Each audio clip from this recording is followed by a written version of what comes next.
ممبر نور پر جلوہ بار معزز و مقتدر نائبان رسول، علماء ذویل احترام، سادات، مشائخ، حاضرین اہل سنت و جماعت، السلام علیکم ورحمۃ اللہ وبرکاتہ۔ الحمدللہ الحنان المنان الذي خلق الإنسان وعلمه البيان، والصلاة والسلام على رسوله سيد الإنس والجان وعلى آله وأصحابه ذوي الخير والإحسان، أما بعد فأعوذ بالله من الشيطان الرجيم، بسم الله الرحمن الرحيم، محمد رسول الله والذين معه أشداء على الكفار رحماء بينهم الى آخر هذه الآیہ، صدق اللہ مولانا العظیم۔ بارگاہ رسالت معاذ صلی اللہ علیہ وسلم میں درود پاک کا ہدیہ پیش کریں۔ اللہم صلی علی سیدنا محمد معدن الجود والکرم وآلہ واصحابہ الکرام وابنہ الکریم وبارک وسلم صلاة دائمة سرمدا ابدا۔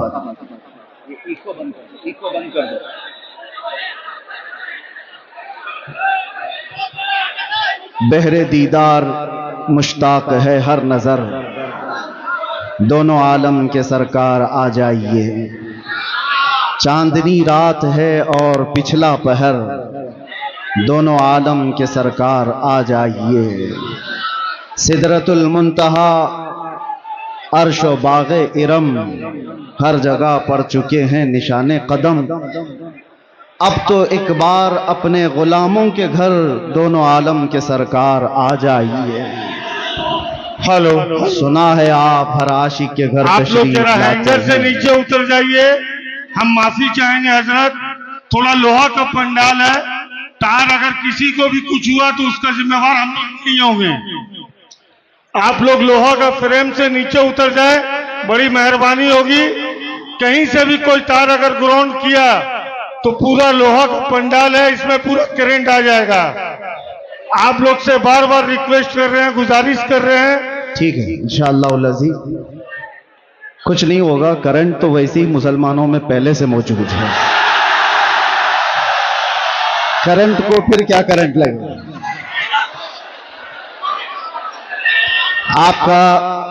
آپ کا جذبہ برقرار رہے، توجہ چاہتا ہوں۔ اور یہ جو جوش اور یہ جو جذبہ ہے کسی کے اعلان سے ختم ہونے والا بھی نہیں، ہمیں پتہ ہے، ہر دن ہم دیکھتے آ رہے ہیں۔ اس لیے کہ دیوانگی، اور وہ بھی حضور پاک صلی اللہ علیہ وسلم کے نام پر ہو، پوری دنیا اپنی طاقت جمع کر کے بھی اس دیوانگی کو روک نہ سکی۔ 14 صدیاں گزر گئی ہیں، اس طوفان کا راستہ کوئی روک نہ سکا۔ اسی کو اقبال نے بہت پہلے ہی کہا تھا، تھمتا نہ تھا کسی سے سیل رواں ہمارا، کچھ بات تو ہے کہ مٹتی نہیں ہستی ہماری، صدیوں رہا ہے دشمن دور زماں ہمارا۔ میرے عزیزو، آج ہم عرس قائد اہل سنت میں حاضر ہیں۔ آپ حضرات جس انداز سے بھی سننا چاہیں میں سناتا ہوں، کھڑے ہو کر کے، بیٹھ کر کے، سو کر کے، جس طرح سے بھی ہے، اور خاموشی سے یا چیختے چلاتے، آپ کی اپنی مرضی کے مطابق۔ اب یہاں پر کسی کو کیا کہیں کہ بیٹھ جاؤ، جگہ ہو تو بیٹھے، کہیں جگہ ہے ہی نہیں تو کیا بیٹھا ہے۔ اس لیے جو جہاں کھڑے ہیں وہیں کھڑے رہیں۔ ہاں اتنا میں کہہ سکتا ہوں کہ کرسی والے کرسی چھوڑ دیں تو اچھا ہوتا ہے۔ ہم بھی بہرحال ایک بار درود پاک پڑھ لیں۔ اللہم صلی علی سیدنا محمد معدن الجود والکرم وآلہ واصحابہ الکرام وابنہ الکریم وبارک وسلم۔ میں بیان کے لیے آ رہا تھا، اس سے قبل ہی مجھے بیٹھ جائیے،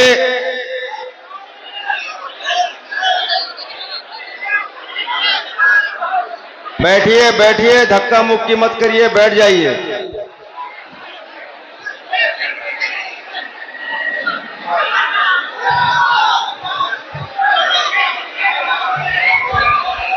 ارے بھائی آپ بیٹھیے تو، ارے اپنے مہمان کی قدر کیجئے، بیٹھ جائیے، آپ مہمان آپ سے مخاطب، بیٹھ جائیے، بیٹھیے، جلدی کیجئے، 1 سیکنڈ میں بیٹھ جائیے، جلدی کیجئے۔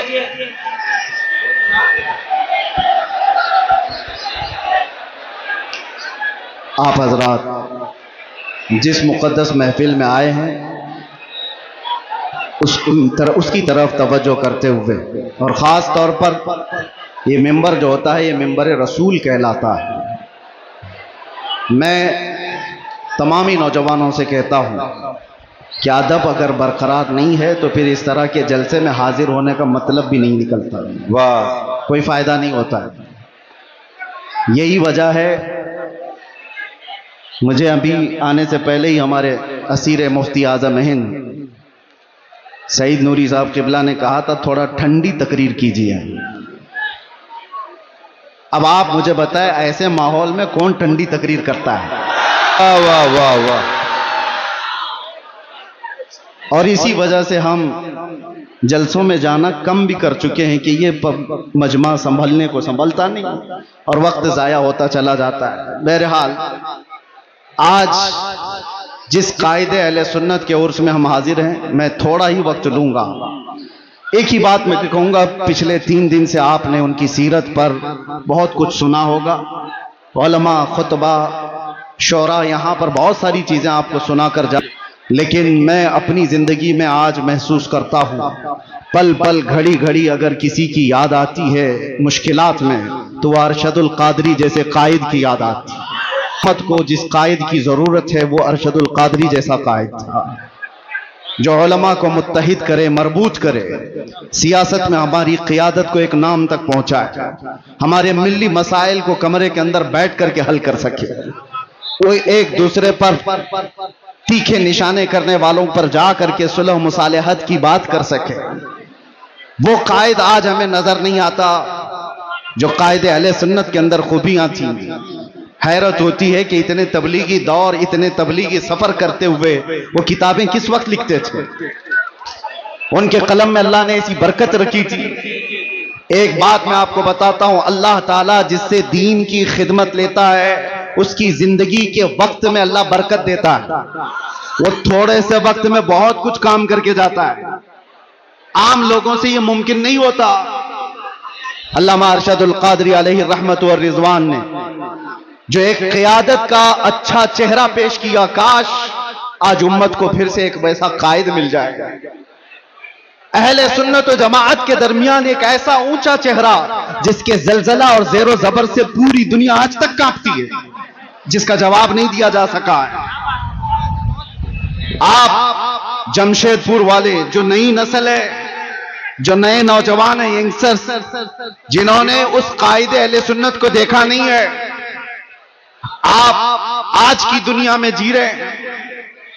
تمہاری یہ خوش بختی اور سعادت کی بات ہے کہ پوری دنیا میں جس نے اہل سنت و جماعت کا درد لے کر کے تبلیغی سفر کیے وہ تمہاری زمین پر آرام کر رہا ہے، وہ اسی جمشید پور میں آرام کر رہا ہے۔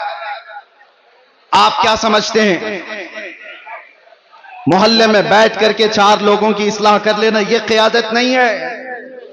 میں جا کر کے دیکھ کر کے آ رہا ہوں، مصر میں، ترکی میں، وہاں تک بھی یہ پہنچے ہوئے ہیں اپنے اہل سنت کا درد لے کر کے۔ حد تو یہ ہوئی کہ جب میں آپ کی تاریخ میں یہ پڑھا 1982 میں آپ تہران بھی چلے گئے، ایران، انقلاب ایران کے بعد جو ایران کے حالات سخت ہو گئے تھے۔ کیوں گئے میاں؟ آپ سنی عالم ہیں، شیعوں کے ملک میں کیوں گئے؟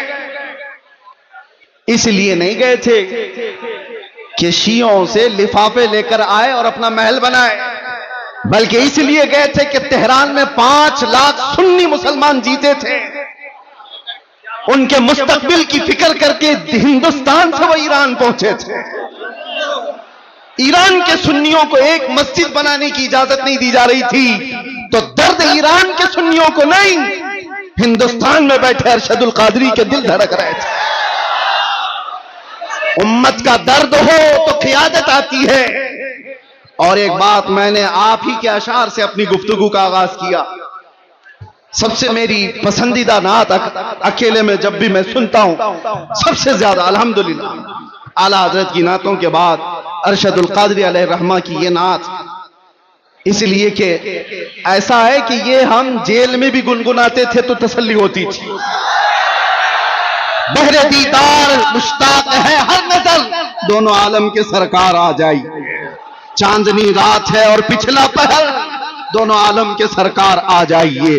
یہ وہ کہتا ہے جس کا دل براہ راست مصطفیٰ سے جڑا ہوا ہوتا ہے، جس کے دل کی دھڑکنیں میرے آقا کے عشق میں دھڑک رہی ہوں، وہ اس طرح کی تمنائیں کرتا ہے۔ اور ایک بات میں آپ کو بتاؤں، بہت سارے لوگوں کو دیکھ کر کے آپ کمپیر نہ کرنا، جس کے سینے میں سچا عشق رسول ہوگا اس کے دل میں آٹومیٹک امت کا درد بھی ہوگا، یہ لازم چیز ہے۔ جو نبی سے بے پناہ محبت کرتا ہے بائی ڈیفالٹ جس کو کہتے ہیں نا آٹومیٹک، اس کے اندر امت کی محبت اور امت کا درد آ ہی جاتا ہے۔ وہ ایسا نہیں ہے، ایسا نہیں ہے کہ امت کو توڑنے کی بات کر رہا ہوتا ہے اور رسول اللہ کی سیرت بیان کر رہا ہوتا ہے، جھوٹا ہوگا۔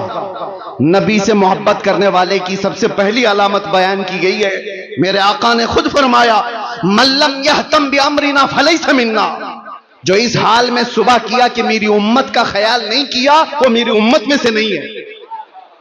حضور نے فرمایا جو امت مصطفیٰ کا خیال نہیں کرتا، حضور فرماتے ہو مجھ میں سے نہیں ہے۔ اور جو رسول اللہ سے محبت کرتا ہے اسے امت کا درد ستاتا ہے، امت کا درد ستاتا ہے۔ علامہ ارشد القادری رحمت اللہ تعالی علیہ کی زندگی کو پڑھو اے نوجوانوں، کتنی جگہوں پر وہ سفر کرتے چلے گئے اس زمانے میں جب ٹیکنالوجی اتنے عروج پر نہیں تھی، اسباب اتنے نہیں تھے۔ آج ہمیں وقت بچانے کے لیے اتنے پاپڑ بیلنے پڑتے ہیں۔ میں اپنی بات کر رہا ہوں، میں کہیں جا کر کے اپنے سفر کی داستانیں نہیں سنانے کا قائل نہیں ہوں، لیکن پھر بھی میں آپ کو بتاؤں کہ سفر کو بچا کر کے وقت کے لیے آج ہم اتنی کوشش کرتے ہیں، پھر بھی اپنے گھر کو وقت نہیں دے پاتے، اپنے گھر کے لیے وقت نکالنا مشکل ہو جاتا ہے، جبکہ آج پلینوں کا سفر کرتے ہیں، ادھر سے بیٹھے ادھر اترے۔ اور یہ وہ اشخاص، وہ نفوس قدسیاں ہیں جنہوں نے کئی دنوں تک بسوں کے اور ٹرینوں کے سفر کیے تھے، اور پھر بھی امت کے درمیان جا کر کے خدمت اسلام کا وہ حق ادا کیا جو آج پلینوں کا سفر کر کر کے بھی 100 لوگ نہیں ادا کر سکتے، نہیں کر سکتے۔ وہ درد تھا امت کا۔ میں میرے والد گرامی رحمت اللہ تعالی علیہ سے علامہ ارشد القادری رحمت اللہ علیہ کے متعلق بہت بچپن میں سنا تھا، جب میری عمر ابھی مشکل سے 7-8 سال رہی ہوگی، اس وقت سے سنتے آئے جب ابھی مدرسے کی دہلیز پر قدم بھی نہیں رکھے ہوں گے۔ ہاں، کس وجہ سے سنتے تھے؟ وہ کثرت سے سرکار مفتی اعظم ہند کا اور حضور حافظ ملت کا ذکر کرتے، اور علامہ ارشد القادری رحمت اللہ علیہ کے متعلق بتایا کہ کرناٹک کی سرزمین پر، کرناٹک کی سرزمین آپ ایسا سمجھیں کہ آج کے دور میں بھی علم دین سے شغف رکھنے والی اتنی وہاں پر قوم آباد نہیں ہے، آج بھی ایسے حالات ہیں۔ اس زمانے میں فرماتے تھے میرے والد کے ایک خط لکھا تھا خالی، اور اس خط کی بنیاد پر وہ جانتے بھی نہیں تھے ہمیں، آ گئے اسٹیشن پر آ کر کے پوچھنے لگے کہ فلاں مولانا نے خط لکھا تھا مجھے، میں یہاں آیا ہوں۔ پتہ پوچھتے ہوئے مسجد تک پہنچے، اور مسلسل کئی دن تک وہاں پر یہ فرمایا کرتے تھے کئی مسجدوں کے سلسلے میں فکر، کئی مدرسوں کے متعلق فکر۔ اور آج ان کا ایک درد میں ایک جملے میں بتاتا ہوں، علماء سمجھ جائیں گے، علماء سمجھ جائیں گے۔ بڑے بڑے قائدین، معاف کریں میں کسی کو ٹونٹ نہیں کرنا چاہتا، بڑے بڑے پیر بنے، کچھ بھی بنے، امت کا درد نہیں ہے تو ان کے لیے یہ جملہ ہے۔ علامہ ارشد القادری رحمت اللہ علیہ نے، اور وہ جس کے لیے کہا تھا وہ بھی کوئی عام آدمی نہیں تھے، وہ اپنے زمانے کے بہت بڑے خطیب تھے، بہت بڑے خطیب تھے، جن کا توتی بولتا تھا ہندوستان میں۔ اس کے باوجود علامہ ارشد القادری ان کو خط میں لکھتے ہیں کہ امت کے حالات کے سلسلے میں اگر آپ خاموش رہے تو آپ کی بیداری کے لیے میں کیا کر سکتا ہوں؟ تو جملہ کتنا پیارا ہے، فرماتے کاش مجھے سورہ اسرافیل مستعار مل جاتی. فرماتے ہیں اسرافیل علیہ السلام کی سور مجھے ادھار میں مل جاتی، وہ پھونک پھونک کر کے میں ہنگامہ محشر برپا کر دیتا آپ کو بیدار کرنے کے لیے. یہ درد تھا میرے عزیزوں، درد تھا. آج ضرورت ہے اس بھولی بھالی امت کو اس طرح سے ایسی آوارہ چھوڑنے کی بجائے ان کے راستے طے کیے جائیں، ان کے راستے طے کیے جائیں. میرے عزیزوں، جو حالات یہاں پر بنے ہوئے ہیں اس سلسلے میں بھی میں آپ سے کہوں کس طرح کے حالات بنے. آج اگر علامہ ارشد القادری ہوتے تو یہ چپی اور خاموشی تو نہیں ہوتی. کم سے کم میں جو بولنا چاہ رہا، ہمارے علماء جیلوں میں بند ہیں، ان کے سلسلے میں آواز کوئی کیوں نہیں اٹھاتا؟ بریلی شریف خاندان اعلی حضرت توقیر رضا صاحب آج تک اندر ہیں، اور قمر غنی عثمانی صاحب 4 سال سے اندر ہیں. کسی کو ڈر لگتا ہے تو الگ بات ہے کہ ان کے نام لے لیے ان کے نام لے لیے ہمارے لیے معاملات نہ آ جائیں. تف ہے تمہاری ایسی سوچ پر. امت مصطفیٰ کا وہ حصہ ہے یا نہیں، ٹکڑا ہے یا نہیں؟ میرے آقا فرماتے ہیں مثل المؤمن کمثل جسد اذا اشتكى عضو تداعى له سائر الجسد بالسهر والحمى. مومن کی مثال ایسی ہے کہ جیسے ایک جسم کے کئی اعضاء، ایک جسم کے کئی اعضاء اگر بخار آئے تو ہاتھ میں بھی تکلیف ہوگی، پیر میں بھی تکلیف ہوگی، سر میں بھی درد ہوگا. مومن کی مثال ایسی ہے کہ ایک مومن کو درد ہوگا تو سارے مومنوں کو درد ہونا چاہیے. بے شک سارے مومنوں کو درد ہونا چاہیے. مدرسے والے، تنظیموں والے، خانقاہ والے یہ سوچ کے بیٹھے ہوں کہ ابھی ہماری خانقاہ پہ تھوڑی نہ کوئی مسئلہ آیا ہے، وہ جاتا ہے تو جائے. اگر تمہاری ایسی سوچ ہے تو انتظار کرو، کل آپ کی باری ہے، کل آپ کی باری ہے. کتنا بچنا چاہو گے؟ جو سیکولر بن بن کر کے اپنے آپ کو چھپاتے تھے آج ان کی حالت ایسی ہے. آج حالت ایسی ہے، دھوبی کا کتا نہ گھر کا نہ گھاٹ کا، نہ وہ ان کے ہو پائے نہ سنیوں کے ہو پائے. اسی لیے مسلمانوں آج جو ضرورت ہے تمہارے اندر، باقی میں کسی اور کو بیدار کرنے نہیں آیا. بڑے بڑے لوگ موجود ہیں، بڑے بڑے لوگ ہیں. نوجوان جو مجھے سنتے ہیں ان سے اب ایک ہی بات کہتا ہوں، اب شاید تم ڈھونڈتے رہ جاؤ، دوسرا ارشد القادری ملے گا نہیں واہ واہ جو تمہاری قیادت کرے. ارے ہمیں نہیں ملتا، تمہیں کیا ملے گا؟ سبحان اللہ. درد ہے، اس لیے بول رہا ہوں. درد ہے کہ ان معاملات میں، امت کے معاملات میں جو اپنے گھر سے نکل کر کے ہر جگہ جاتا تھا، وہ کون ہے آج؟ کون ہے؟ مدارس اسلامیہ پر کچھ آنچ آئے تو کوئی بات کرنے والا؟ سبحان اللہ. پچھلے 1 سال سے زیادہ ہو گیا ہوگا الجامعۃ الاشرفیہ مبارک پور جو ازہر ہند کہلاتا ہے کس طرح کی مصیبتوں سے گزر رہا ہے، سارے علماء کو پتا ہے، سارے علماء جانتے ہیں. جامعہ اشرفیہ مبارک پور جس نے ہندوستان کو بڑے بڑے قائدین دیے ہیں، علامہ ارشد القادری بھی اسی کے خوشہ چین ہیں. آج اشرفیہ کے اوپر کیا حالات ہیں آپ کو پتا نہیں ہے؟ علماء تو جانتے ہوں گے. حکومت کی کیسی سختیاں ہیں، بنا تنخواہ لیے ہوئے وہ کئی مہینوں سے وہاں خدمت کر رہے ہیں، ان کی تنخواہیں بند کر دی گئی، روک دی گئی. ہمارے ان حالات پر اگر قیادت نہیں ہوتی تو پھر کن حالات پر قیادت ہوگی؟ کن حالات پر قیادت ہوگی؟ ممبروں پر ایک دوسرے کے امامے کھینچنے پر.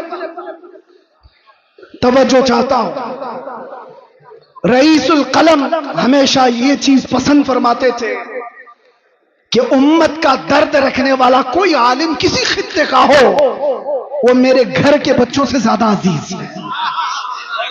ان کا یہ درد جو میں نے محسوس کیا. آج اپنوں کے لیے الگ مسائل، غیروں کے لیے الگ مسائل، یہ نہیں تھا ان کے گھر. میں نے آیت اسی لیے پڑھی، زرقانی صاحب ابھی جو کہہ رہے تھے کہ علامہ ارشد القادری رحمۃ اللہ تعالی علیہ کی سیرت پر ان کا یہ جملہ سونے کے حرفوں سے لکھنے کے قابل ہے.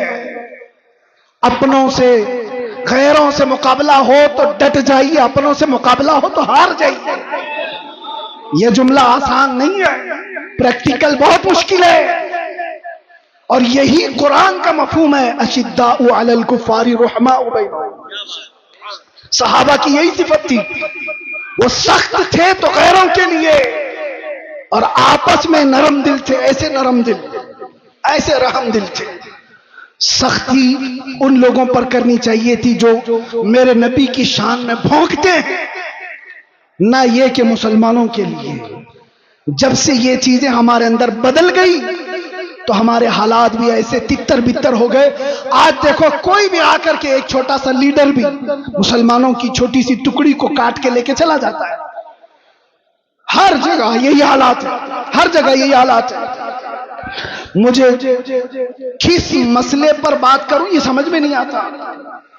مسلمانوں کے جو معاملات ہیں، نشہ اتنا زیادہ عام ہے کہ ان کے نشہ خوری پر بات کریں، زنا بڑھتا جا رہا ہے اس پر بات کریں، عورتوں کی بے حیائی عروج پر آ گئی اس پر بات کریں، ایجوکیشن میں اتنے پیچھے ہو گئے اس پر بات کریں. سمجھ میں نہیں آتا. ہزار مسائل ہیں ہمارے، کن مسائل پر بات کریں؟ اخیر میں جا کر کے ہمارا جو درد ہے وہ اس نقطے پر پہنچتا ہے. ان کو ایک ایک مسئلے کا علاج کرتے رہو گے، زندگی تمام ہو جائے گی، بیماریاں بڑھتی چلی جائیں گی. بیماریاں بہت ہیں لیکن علاج ایک ہی ہے. امت مصطفیٰ کا علاج ایک ہی ہے، وہ علاج کا نام ہے کہ محمد سے وفا تو نے تو ہم تیرے ہیں. وہ ایک ہی علاج. آج امت کو ان قدموں سے جوڑنے کی ضرورت ہے. جب جب حلقوں کی بات ہوتی ہے، جب جب اپنے اپنے خاص جماعت کی بات ہوتی ہے تو امت بار بار جھگڑے کرتی ہے. جماعت سے مراد میں اہل سنت کی بات نہیں کر رہا ہوں، صرف پیروں کے اپنے حلقوں کی بات. یہ پیر کا مرید اس سے نہیں مل سکتا، وہ پیر کا مرید اس سے نہیں مل سکتا، ان سے سلام اس کا نہیں، اس کا سلام اس سے نہیں. اس منبر پر آج دیکھیں آپ علماء کرام، میرا حسن زن یہ کہتا ہے، زرقانی صاحب اس کی تائید کریں، ارشد القادری رحمت اللہ علیہ کے عرس میں یہاں کسی ایک پیر کا مرید عالم نہیں بیٹھا ہے، صرف ارشد القادری رحمت اللہ علیہ کے مریدی نہیں ہیں، سارے سلسلے کے جمع ہوئے. اس لیے جمع ہوئے ہیں کہ انہوں نے ارشد القادری رحمت اللہ تعالی علیہ کی سیرت کو دیکھا ہے کہ یہاں پر چھانٹا نہیں جاتا، یہاں پر جمع کیا جاتا، اس لیے جمع ہوئے. باقی تو ڈر لگتا ہے. ان کے بھی اسٹیج خاص ہیں، سب کے ہمیں پتہ ہے، میں کھل کر بول رہا ہوں. سب خطیبوں کے، سب شاعروں کے اسٹیج خاص ہے. اس اسٹیج والا اس اسٹیج پہ نہیں جائے گا. ہے سنی، ان کے بٹے ہوئے ہیں. لیکن میرے عزیزوں، علامہ ارشد القادری رحمت اللہ تعالی علیہ کے زمانے میں بھی اور ان کی حیات کے بعد بھی آج یہ منبر گونا گو خصوصیات کے ساتھ جو جمع ہے، کاش امت کے تمام سنی علماء کا اتحاد اور قیادت زندہ ہو جائے. میرا وجدان کہتا ہے پورا ہندوستان کو چھوڑو، جمشید پور کے سنی اکٹھا ہو جائے، ہندوستان کو ہلانے کے لیے کافی ہو جائے. زندہ باد، زندہ باد، زندہ باد. نعرہ تکبیر، نعرہ رسالت، حضرت علامہ مفتی سلمان اظہری صاحب کرنا، نعرہ تکبیر، نعرہ رسالت. میں نے سنا تھا منبر پر، ہو سکتا ہے کہ بہت زیادہ بھیڑ بھاڑ کی وجہ سے نظم و نسق خراب ہوا ہو. زرقانی صاحب یہاں پر بہت سارے اصول رکھتے ہیں، ان اصولوں میں یہ بھی میں عرض کیے دیتا ہوں کہ جس کا عرس ہو رہا ہے اسی کا نعرہ لگائے، ہاں جو کھڑا ہے اس کا نعرہ نہ لگائے. ہونا یہ چاہیے. ہمارے مرنے کے بعد پھر لگائے. یہیں سے تو شخصیت پرستیاں شروع ہو رہی. مجھے کم لقب دیا، مجھے چھوٹے نام سے بلایا، پوسٹر میں میرا نام وہاں چپکایا ہے. انہی معاملات میں تو ہے. میں کتنے لوگوں کو جانتا ہوں چھوٹے نام کی وجہ سے اور پوسٹر میں ادھر ادھر ہو جانے کی وجہ سے ان کی برہمی آسمان پر ہے، اور کوئی سالوں سے جیل میں سڑ رہا ہے، ایک بار ماتھے پہ شکن نہیں آئی. درد اگر تمہاری اپنی عزتوں کا ہے تو تمہاری عزتیں نیلام ہو جائیں گی، اور درد اگر امت کا ہے ہر دن تمہاری عزت بڑھائی جائے گی، ہر دن عزت بڑھائی جائے گی. اسی لیے میرے عزیزوں آج بات کرتے ہیں ناموں سے رسالت کے اس اہم مسئلے پر. علامہ ارشد القادری رحمۃ اللہ تعالی علیہ کی زندگی اس کے لیے شاہد عدل ہے. آپ کے متعلق سب کو معلوم ہوگا، سب کو معلوم ہے علامہ ارشد القادری بہت بڑے مناظر تھے. مناظر کا مطلب بھی آپ کی جنریشن سمجھ رہا مشکل ہے. ڈیبیٹ میں ایسے ماہر تھے کہ سامنے والے کو چت کر دیتے. لیکن یہ مناظرے کس کے لیے ہوتے تھے؟ گھوم پھر کر کے آپ ہسٹری نکالیں گے. علامہ ارشد القادری کے سارے مناظرے اس بات پر تھے کہ کہیں سے اگر تھوڑی سی بدبو بھی آئی کہ میرے نبی کی شان میں گستاخی ہو رہی ہے، عظمت رسالت پر پہرا دینا ہے، ناموں سے رسالت کی حفاظت ہے. مناظرے اس لیے نہیں ہوتے کہ چمک جائیں، مناظرے اس لیے نہیں ہوتے کہ اپنے نام روشن کر لیں. مناظرے عظمت رسالت کے دفاع کے لیے ہوا کرتے تھے، اور وہ حق ادا کیا ہے علامہ ارشد القادری رحمۃ اللہ علیہ نے. حق ہے. میں جامعہ اشرفیہ مبارک پور میں جب پڑھنے کے زمانے میں تھا، میں نے سنا تھا اپنے ایک استاد سے کہ حضور حافظ ملت کے ساتھ علامہ سفر پر تھے. علامہ ارشد القادری ایک چھوٹی سی کتاب حضور حافظ ملت لے کر چل رہے تھے، اور لکھنؤ کا شاید سفر تھا، اور راستے میں علامہ ارشد القادری رحمۃ اللہ علیہ اس کو پڑھتے رہے، اس کے بعد رکھے. بعد میں پہنچنے کے بعد جس صاحب کے گھر پر مہمان تھے حضور حافظ ملت بھی وہاں گئے. پوچھا کہ مولانا ارشد القادری کتاب کہاں ہے وہ جو ساتھ لے کر چلے تھے؟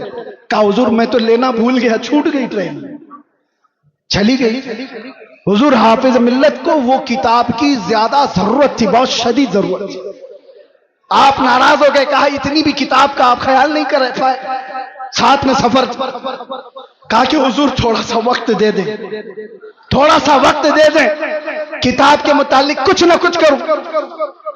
فرمایا کہ جو کتاب انہوں نے ٹرین میں بیٹھ کر مطالعہ کیا تھا پوری کتاب لکھ کر کے حضور حافظ ملت کو دے دی.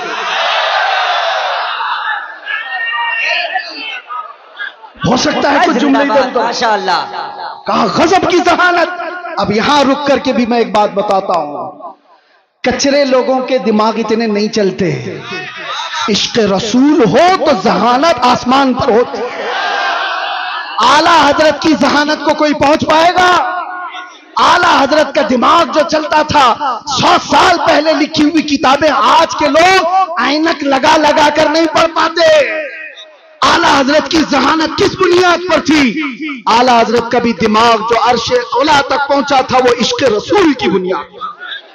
جہاں عشق رسول ہوگا وہاں ذہانت بھی ہوگی، اور جہاں عشق رسول نکل جاتا ہے تو پھر اس کی ذہانت بھی گٹر میں چلی جاتی ہے، وہ کبھی کیا کرتا ہے پتہ نہیں چلتا. علامہ ارشد القادری رحمۃ اللہ تعالی علیہ کو اللہ تعالیٰ نے غضب کی ذہانت دی تھی، حافظہ مضبوط تھا. اور جتنے محدثین کی آپ تاریخ پڑھیں گے ان کا حافظہ اگر مضبوط تھا تو عشق رسول کی بنیاد، عشق رسول کی بنیاد تھا.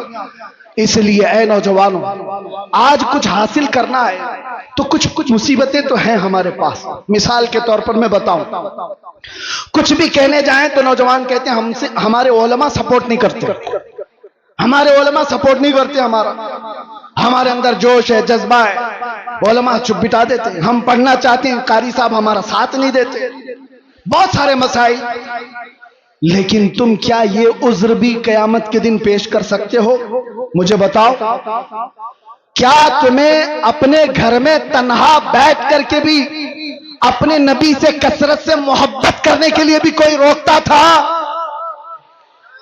آج کے اس دور میں کوئی روکتا ہے تمہیں؟ قیامت کے دن کیا عذر پیش کرو گے؟ چھوڑو ان کے معاملات، علماء نہیں سپورٹ کرتے، قائدین نہیں آتے، یہ تو عوام کی باتیں تو چھوڑیں، سوشل میڈیا پر جو نوجوان علماء کی تحریریں بھرمار پڑی رہتی ہے، وہ پتہ نہیں کس کو کوس رہے ہوتے ہیں۔ کئی مرتبہ میرے پاس آئی تحریریں، کہا کہ حضرت وہ لوگ خاموش ہیں، یہ لوگ خاموش ہیں، کچھ نہیں بولتے، سب خانقاہیں۔ میں ان سے یہی کہتا ہوں، ان کی طرف دیکھنے کی ڈیوٹی آپ کو لگائی کس نے؟ وہ خاموش ہے تو اللہ نے آپ کو موقع دیا، آپ میدان میں آؤ، آپ بڑے بن جاؤ۔ میدان بڑوں نے آپ کو خالی کر کے دیا، آپ بڑے بن جاؤ۔ ہم جیسے چھوٹوں کو پوچھتا کون تھا؟ ہماری حیثیت کیا ہے؟ ہم سے ہمارے باپ کے برابر بھی بڑے بڑے علماء ہیں، ابھی بھی موجود ہیں، ان سے بھی بڑے موجود ہیں۔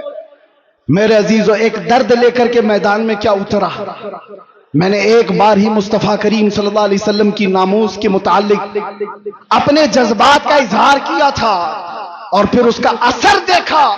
50 لوگوں میں بیٹھ کر کی ہوئی بات تھی، رب ذوالجلال نے پوری دنیا کے چپے چپے میں پہنچایا۔ آج ہمیں ہر ایک کی نظر کے سامنے بٹھایا ہے۔ سب کے سامنے ہماری جو عزتیں ہیں وہ اس لیے نہیں ہے کہ میں بہت بڑا ترم خواہ ہوں، بہت بڑے بادشاہ کا بیٹا ہوں، یا کوئی سیاسی نیتا ہوں۔ یہ جو کچھ بھی عزتیں ملی ہیں یہ قدم مصطفیٰ کی برکت ہے۔ جب تک بکے نہ تھے تو کوئی پوچھتا نہ تھا، یا رسول اللہ تم نے خرید کر ہمیں انمول کر دیا۔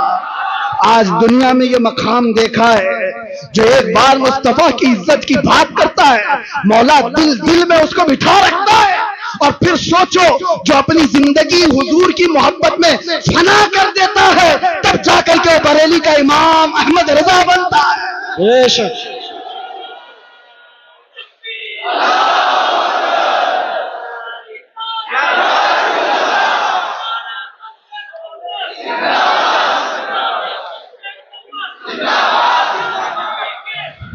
میں دو چند باتیں بس آپ کی سیرت سے اخذ کر کے، ویسے جو سنانا تھا گھر والے زیادہ بہتر جانتے ہیں گھر کی بات۔ علامہ کے صاحبزادے یہاں پر موجود ہیں، انہوں نے ساری چیزیں دیکھی ہوئی۔ ایک بات آپ کو میں بتاؤں، سچا عالم وہ ہے جو صحابہ کی سیرت پر چلے، ان کے تمام نقوش پاک کو اپنی زندگی کے مشعل راہ بنائے۔ حضور سیدنا ابو بکر صدیق رضی اللہ تعالیٰ عنہ کا حال یہ تھا، سنیں گے آپ تھوڑی دیر۔ آپ جب خلیفہ بنے دن رات کام اتنے تھے، اور گھر میں جو تنخواہ آتی تھی بیت المال سے آپ کے گھر میں تنخواہ آ رہی تھی۔ یہ پہلی مرتبہ سارے صحابہ نے بیٹھ کر کے فیصلہ کیا کہ خلیفۃ المسلمین کو کچھ تنخواہ مقرر کر دی جائے تاکہ وہ خلافت کے کاموں کو خوشی سے انجام دے سکے۔ تنخواہ آتی تھی۔ ایک دن ایسا ہوا کہ ان کی بیوی نے کہا، صدیق اکبر کی بیوی کہتی ہے کبھی تو کچھ تر غذا کھا لیجئے، کبھی کچھ تر غذا کھا لیجئے، کھجور کھا لیں، کبھی شہد کھا لیں۔ حضرت ابو بکر صدیق فرماتے ہیں میری بیگم اتنے پیسے ہیں کہاں میرے پاس کہ میں شہد خریدوں، میں گھی خرید کر کے لاؤں۔ یہ وقت کے خلیفۃ المسلمین سیدنا ابو بکر صدیق کی بات کر رہا ہوں۔ بیوی نے کہا آپ مت گھبرائیں، میں نے جمع کر کے رکھے ہیں، میرے پاس ہے، میں لا کر کے دیتی ہوں۔ حضرت ابو بکر صدیق نے کہا لاؤ۔ آپ کی اہلیہ نے ایک پوٹلی میں کچھ پیسے رکھے ہوئے تھے، لا کر کے دے دیا۔ حضرت ابو بکر صدیق نے گنا، وہ کچھ سکے تھے، پوچھا یہ تیرے پاس کہاں سے آئے؟ بیوی نے مسکرا کر کہا وہ چھوڑیے، جو تنخواہ آتی ہے نا آپ کی بیت المال سے، میں گھر کا راشن لا کر کے تھوڑا تھوڑا الگ نکال کر کے رکھ دیا کرتی، تھوڑا تھوڑا جمع کر کے، عورتوں کی عادت ہے بچا کے رکھنے کی۔ تو حضرت ابو بکر صدیق کی بیوی کہتی ہے میں تھوڑا تھوڑا بچا کر رکھتی تھی، وہ آج اتنی ہو گئی ہے، اس سے آپ جائیے شہد خرید لیجیے، گھی خرید لائیے۔ حضرت ابو بکر صدیق کہتے ہیں بہت اچھا، لا، لے کر کے جاتے ہیں بیت المال میں، پورا مال جمع کر دیا۔ اور پھر صحابہ کو بلا کر کے کہا آج کے بعد سے میری اتنی تنخواہ کم کر دی جائے اس لیے کہ یہ مال میرے گھر میں زیادہ آ رہا ہے، اتنا مال میرے گھر میں زیادہ آ رہا ہے۔ سیدنا ابو بکر صدیق رضی اللہ تعالیٰ عنہ نے جب یہ فرمایا صحابہ اش اش کر رہ گئے، اتنا مال تو کوئی بھی چھپا کے رکھ سکتا تھا۔ یہ واقعہ بیان کرنے کے بعد اب میں آپ سے کہتا ہوں اس کا عکس میں نے زندگی میں پایا ہے، ایک قائد اہل سنت ارشد القادری کی زندگی۔ میرے عزیزوں، ان کے بڑے صاحبزادے یہاں بیٹھے ہوئے غلام ربانی صاحب فرماتے ہیں علامہ کے گھر میں پوتے کی ولادت ہوئی تھی، شاید یہی پوتے ہوں گے، کہاں ہیں؟ پوتے کی ولادت ہوئی تھی اور ان کی والدہ چھٹی منانا چاہ رہی تھی۔ چھٹی ہوتی ہے، مدرسے سے متصل مکان ہے،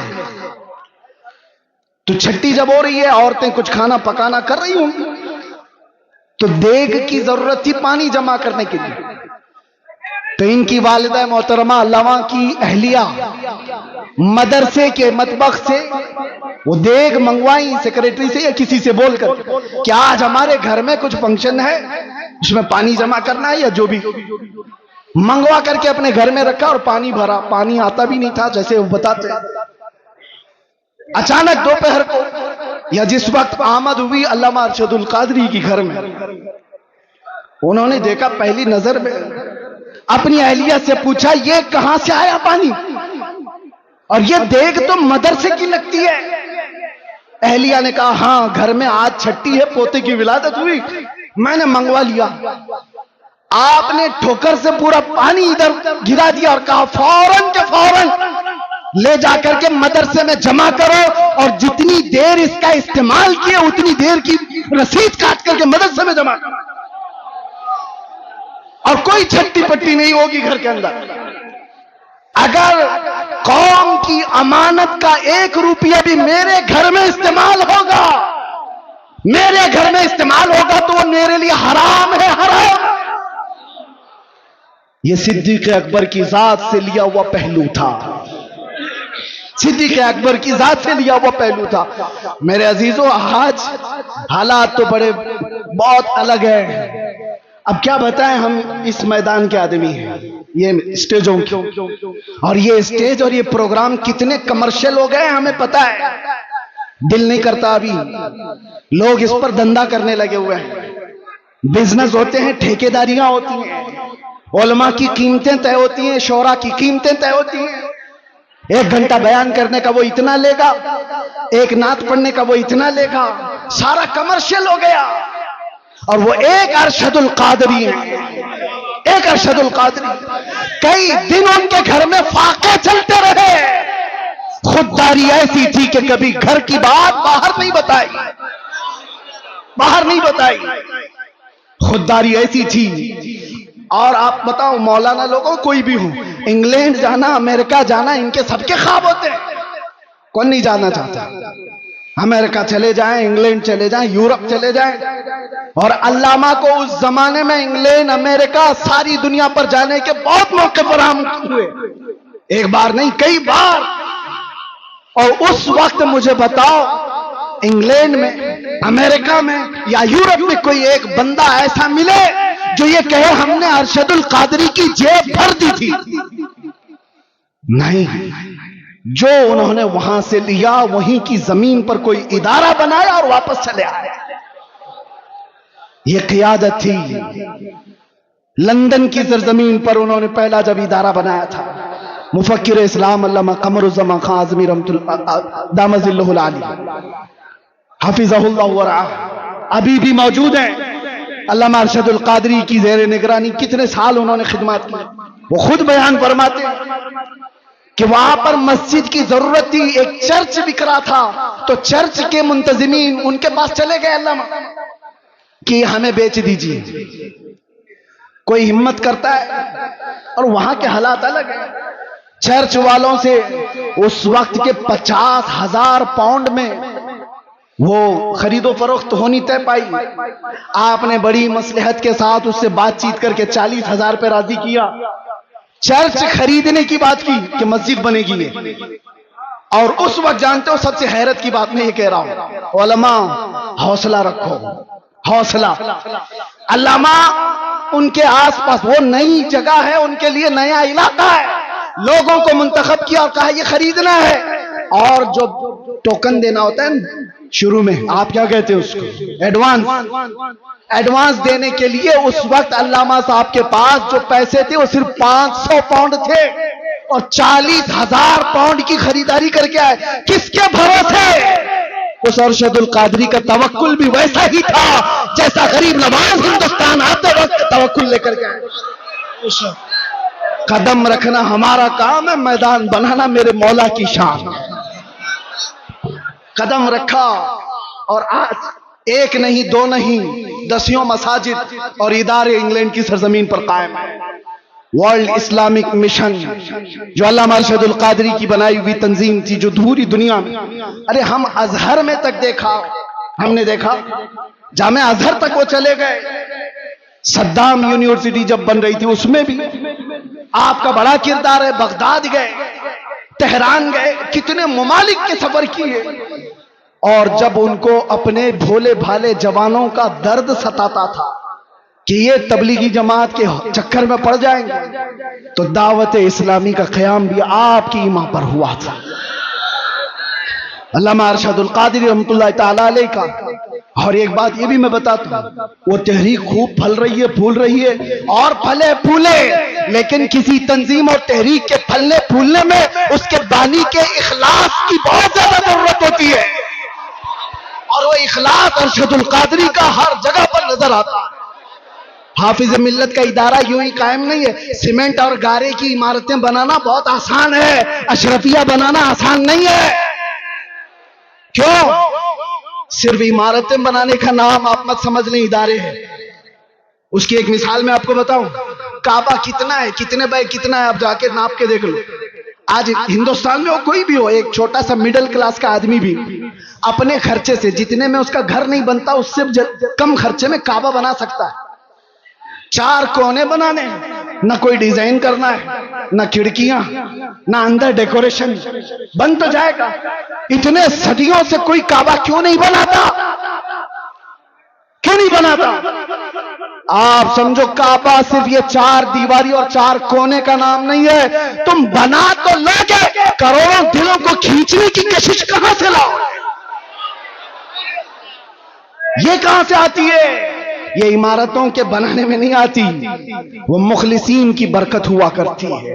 جامعہ اشرفیہ مبارک پور آج بھی پھل پھول رہا ہے، اور ایک دو نہیں ہزاروں علماء وہاں سے نکلے، اس کی ہر اینٹ میں پسینہ نہیں، حافظ ملت کا خلوص لگا ہوا ہے۔ اسی طرح جن تحریکوں پر علامہ ارشد القادری رحمۃ اللہ تعالی علیہ کی دعائیں رہی، وہ پھل رہی ہے، پھول رہی ہے۔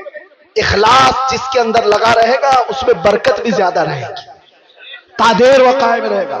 یہ چند باتیں تھیں۔ اب ایک اور بات علماء کے سلسلے میں، علماء رحمت اللہ تعالی علیہ، ان کے اصلاح کا طریقہ دیکھا، ان کو بھی اپنے زمانے میں کچھ لوگوں سے شکایتیں تھیں، تو انہوں نے اسٹیج پر آ کر کے گالی گلوچ کر کے اصلاح نہیں کی۔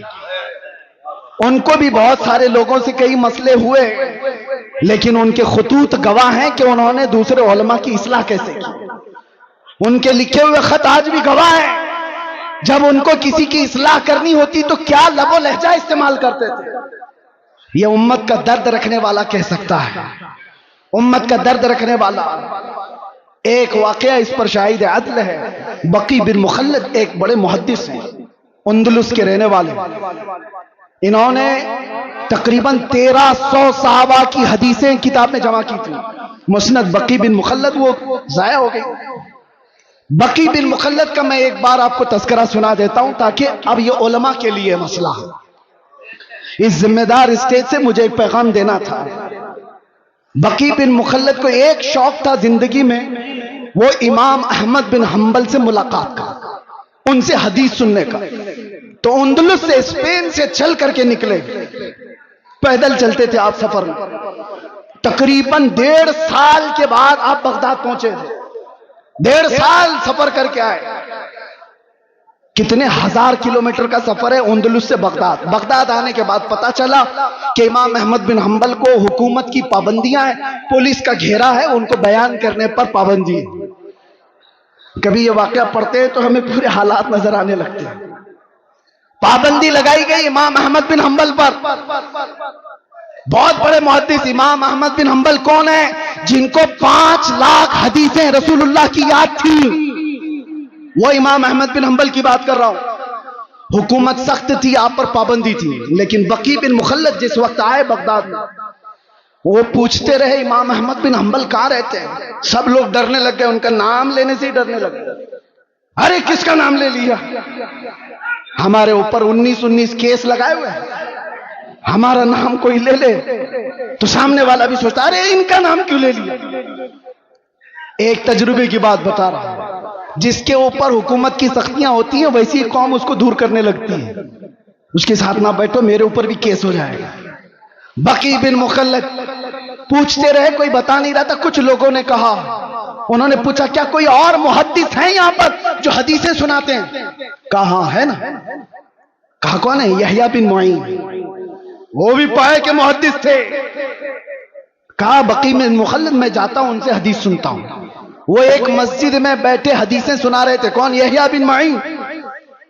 اور جب حدیثیں بیان کرنے کے بعد انہوں نے سوالات پوچھنے کے لیے موقع دیا تو بقی بن مخلد یہ خود آگے بڑھتے ہیں, کان میں جا کے پوچھتے ہیں. توجہ, اب جو میرے بیان کرنے کا مقصد ہے, کان میں جا کر یحییٰ بن معین سے پوچھتے ہیں کیا آپ امام احمد بن حنبل کو جانتے ہیں؟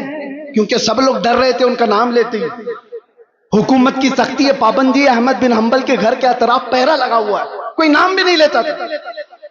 تو بقی بن مخلد نے کان میں جا کر پوچھا یحییٰ بن معین سے کیا احمد بن حنبل کو آپ جانتے ہیں یہاں علاقے میں؟ آپ جلال میں آ گئے. وہ ایسا جلال نہیں کہ میرے برابر کے آدمی کے بارے میں مجھ سے کیوں پوچھا, نہیں. کہا ادھر آؤ. کہاں سے آئے ہو؟ کہا اندلس سے چل کے آیا ہوں.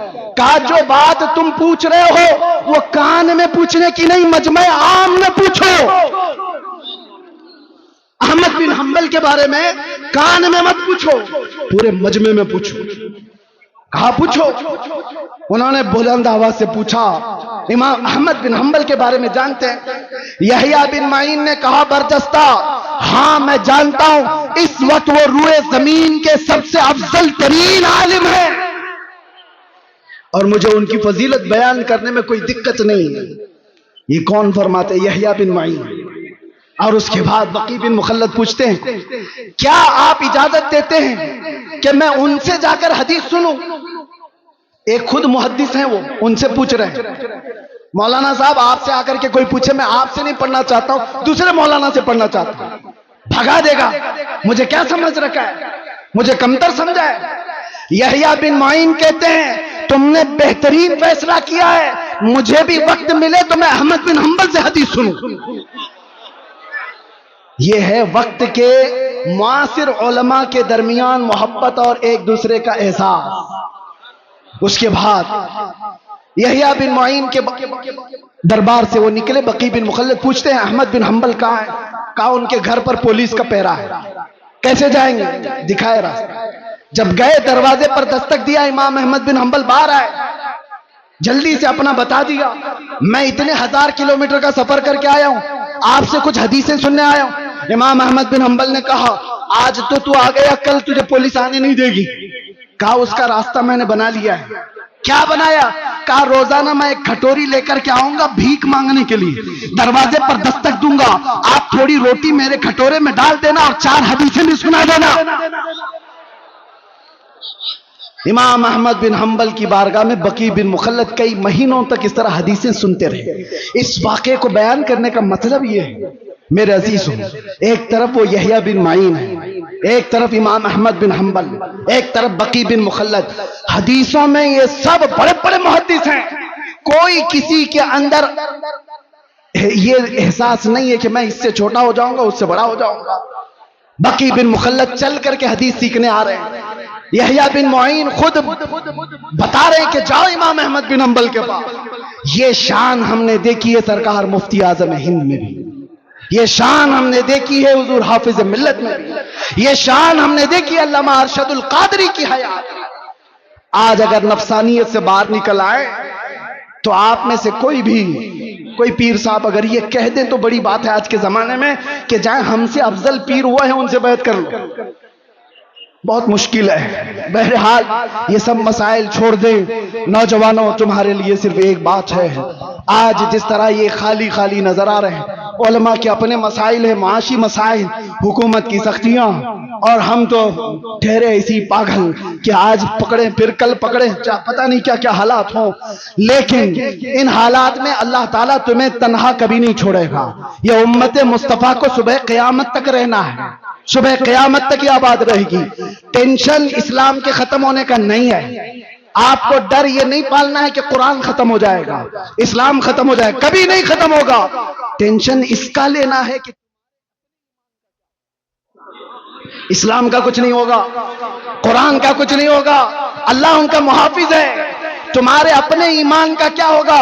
یہ بہتے ہوئے سیلاب میں چلے جاؤ گے یا زوردار آندھیوں میں تم اپنا ایمان بیچ دو گے؟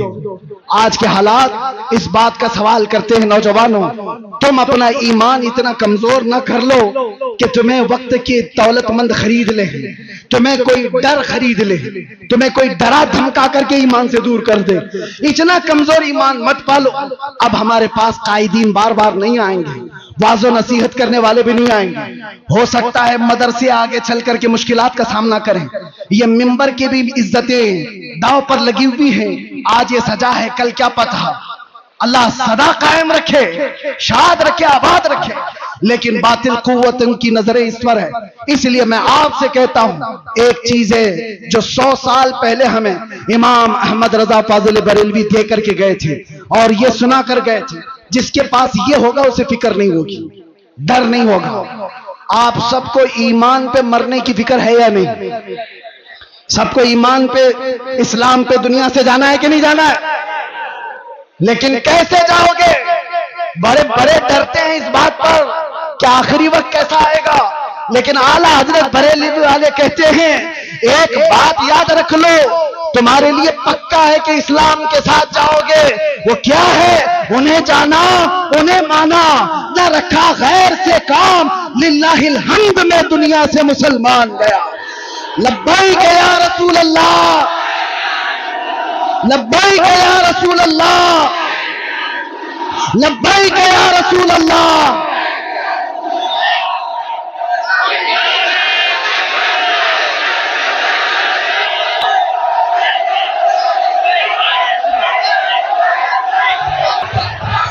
حضرات ایسے نہ کریں، وہ مہمان ہے، مہمان کا خیال کریں آپ حضرات، خدا کے واسطے ماحول خراب نہ کریں۔